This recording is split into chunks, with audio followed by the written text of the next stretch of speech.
In this set of notes, we're going to talk about compact and spongy bone and talk about bone growth and how that occurs. So you have two types of bone. You see this, it's a picture of the diaphysis of a long bone. On the outside is the compact bone.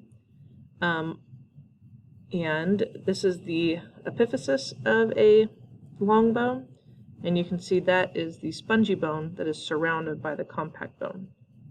So the characteristics of the spongy bone, it's also called cancellous bone. It is made up of branching plates called trabeculae. One of the main reasons that bones have spongy bone is to reduce the weight of your skeletal system. If your entire skeletal system was made up of compact bone, your skeleton would weigh a significant amount. And then, like I said, you can see the spongy bone, but it is lined with that compact bone and then covered with that fibrous connective tissue called the periosteum. When we're looking at compact bone, it's a little bit more, there's more structure to it. So you can see these circles, they're called osteons. So the compact bone is made up of many osteons, and what those are, they're just cylinders of bone tissue, and they form around the central canal. So there's many central canals in this compact bone here. Through the central canals, you can see that you have blood vessels and nerves that are going to help provide nutrients to the bones. So when we're looking at that, bone tissue in general is called osseous tissue, and it's made up of collagen and these inorganic salts that they store. We're going to talk about three different types of cells in your bones. The first one is osteocytes, and this is just a mature bone cell. And osteocytes are enclosed in these tiny little chambers called lacunae. And there's a picture of your lacunae here. So there's your osteocyte inside, it's blue, and it's covered around with that lacunae. Now, it's going to form rings, these osteocytes and lacunae. They're going to form these rings called lamellae around the central canal. So we said these osteons were the entire circle, but those circles that are being produced, those are called lamellae. You also have canaliculi, and these are like kind of what they sound, canals that are going to connect each of these together. And then I talked about the central canal is also called the Haversian canal. The Haversian canal, we'll use central canals. They have the blood vessels. The central canals go in the longitudinal direction or vertical, and these Volkmann canals are going to be perpendicular to those, and they will connect those central canals.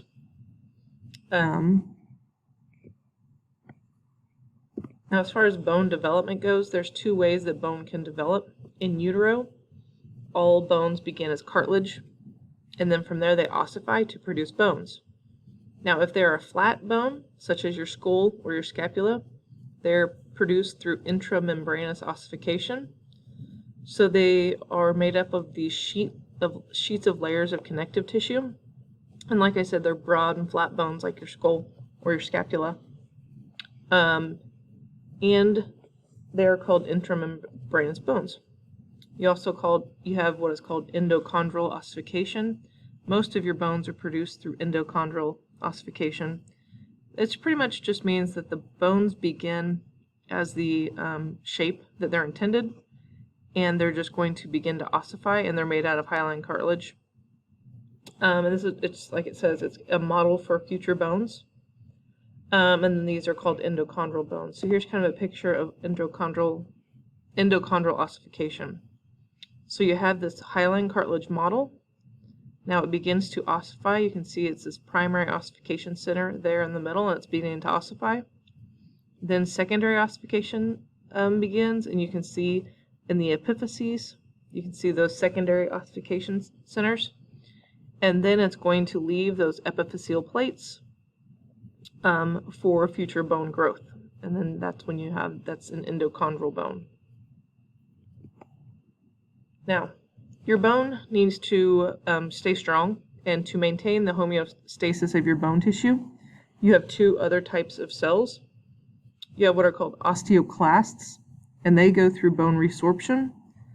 So pretty much what happens because of the osteoclasts, when you apply pressure, when you work out, your osteoclasts, their activity is going to increase, and what it does is break down old bone.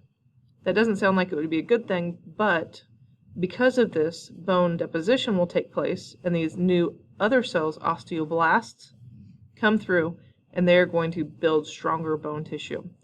So that's one reason exercise is super important, especially as you age and you continue doing this, because that that pressure you're putting on those bones are going to increase the osteoclast activity and break down old bones, and then it will also increase the osteoblast activity and build stronger, newer bones. Just some different vitamins and things that can affect bone growth. If you don't have enough vitamin A, it's going to not allow the bone to develop. Not enough vitamin C, they're fragile bones. Vitamin D, which comes from the sun, get things called rickets. You could also have not enough growth hormone, which is dwarfism, or excessive growth hormone, which would be the gigantism. And then different hormones can play a part in it. And then, like I just said, physical stress, such as exercise, will stimulate that bone growth because of the osteoclast and osteoblast. We're going to stop there for today. Next time, we will begin going through the facial skeleton, and we'll do that on Tuesday when we return from break.